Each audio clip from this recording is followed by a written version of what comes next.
Morning guys, today I'm picking up a new koi. So we're getting a red-eyed Karashigoi. It's coming from Tim Waddington at Quality Nishikigoi. So what I'm going to do, I'm just going to talk through a few little bits of information with regards to introducing new koi to your pond firstly. Then we'll go off and get the fish, and I'll take you along with me. We'll collect the fish from Tim, we'll bring it back, and then we'll give it a check over and a measure up, and we'll introduce it to the pond here. So firstly, as I say, yeah, just a couple of little points I would just want to go through with regards to introducing new fish. I'm picking the koi up about 12, so that really is as late in the day as I'd like to leave it. If you can, pick your fish up as early as you can in the day. On a day when you're off work, Saturday, Sunday, if you work during the week, whatever day off you get, pick it up as early as you can. Give yourself as much daylight hours as possible to observe the fish, because when you move a koi, it is a stressful thing for them. Going into a new environment, the catching up and all the rest of it, it is stressful. They do sometimes jump, they do sometimes have issues, so you need to leave yourself as much daylight as you can, and you need to be around to observe the fish for as long as possible. So you don't want to be picking it up, putting it in and as it's going dark, and then going off to bed and leaving it to its own devices, because you can wake up in the morning and find it's jumped out or whatever. So as early as you can in the day, and spend as much time with it as you can when it first goes in. Second thing, as I say, this is coming from Tim Waddington at Quality Nishikigoi. All the koi I've got have come from Tim. I know him well, I trust him. He's quite local to me, so I can get down and see what he does with regards quarantines and things, and so it is beneficial if all your koi come from the same place, from a trusted source. It's not a showstopper, it's not essential, but it's a nice to have. You know the source of the koi and you can trust it. Plus, you know, as I say, they've all come from the same sort of the same breeders, ultimately the same water source at the dealers. As I say, it's not essential. You don't have to buy all your koi from the same place, but if you can, it is it's a tick in the box to, you know, it's a nice to have. In terms of introducing the koi to your existing fish, if you can quarantine the fish when you pick it up, please do. It is again a nice to have. It's not essential, you can work around it, but if you can quarantine, do that. Ramp up the temperature and observe the fish to sort of eliminate any underlying KHV. You know, you can observe it over a period of time for flashing, any parasites, etc. It is good if you can do that. As I say, if not, it's not the end of the world. You just need to be a bit more careful. So with regards to that, as I say, it's coming from Tim. I went and selected this fish 4 weeks ago, and since then, in the 4 weeks preceding, I have been up there many times. I've leant on the side of the pond and observed this koi. You know, I know every inch of it already. I've never seen it flashing. Look at the other fish in the pond as well, to see if any of the fish are flashing, any health issues you can spot. You know, you can see if it's being cared for properly. Don't be ashamed to mither him. You know, it's important that it's right. Talk to your dealer about what kind of quarantine he's doing, heat ramping, etc. As I say, go get up there and observe the fish. It is important. Temperature. I wanted to collect this koi last weekend when it finished its quarantine. My pond here at the time was at 10. Tim's water was at 15. I was confident that I could cope with that temperature difference. Tim felt otherwise and wouldn't let me pick the fish up. Simple as that. As frustrating as that is the sign of a good dealer. You know, some dealers won't even ask or care what temperature your water is. Some will just ship them out in the post without question. It is a pain, but it is important, and it's a good sign when your dealer cares about the koi and cares about the pond that it's going to, enough to delay the sale until it's right. So yeah, temperature, I'm now at 12. Tim's is down 13, I think, so we're closer now. Tim's happy with that temperature difference, so I'm going to pick the koi up today. So yeah, there were just a couple of little points I wanted to make before we go. So we will get on and get over to Tim's and pick the koi up.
Okay, so we're back with the fish now.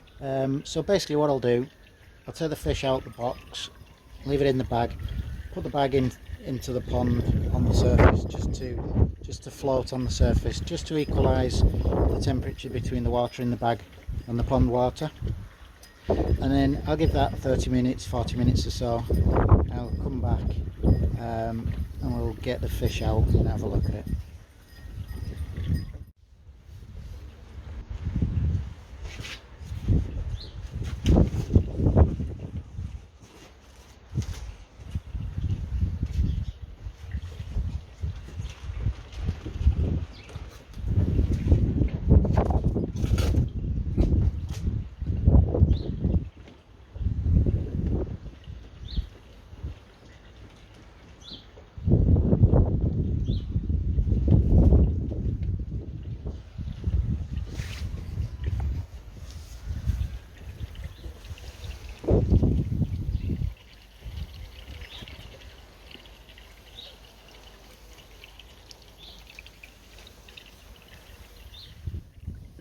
Okay, so it's had a good 35, probably even 40 minutes now. So I'm confident that that's enough to bring the temperatures equal. So what I'll do now, you can just take this straight out of the bag into the water, but I like to give it a once over in the bowl, give it a measure up. And also I just choose to keep that water out of my pond. You don't have to, but basically because the fish has been eating, it's not being starved prior to going in the bag, it will be producing a lot of ammonia, so you will get a concentration of ammonia in there. As I say, it's not an issue in a large pond volume, but I choose to move the fish into a bowl of pond water and then take it out with the sock net and just put the fish into the pond. So I'll get set up and we'll do that now.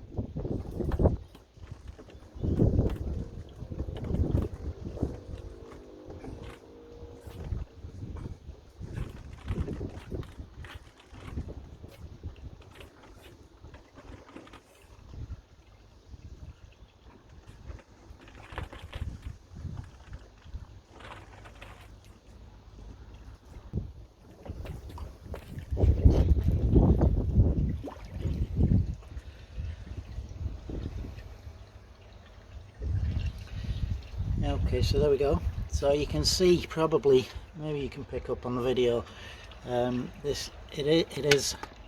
she has a redder and more orangey colour than when we looked at her at Tim's. She has got some signs of stress, you know, you can see the little red veins.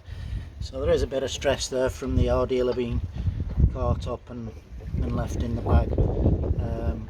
So give her a quick measure up, and we'll get her in the pond and try and minimise the stress.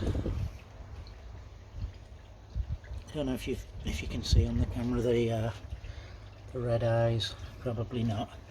Oh yeah, maybe. That this fish has got.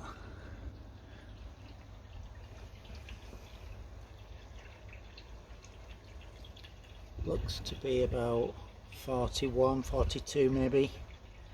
I'll do a proper measure and then we'll get her in the pond.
Okay, as you can see from the earlier footage there, she's settled in really nicely now.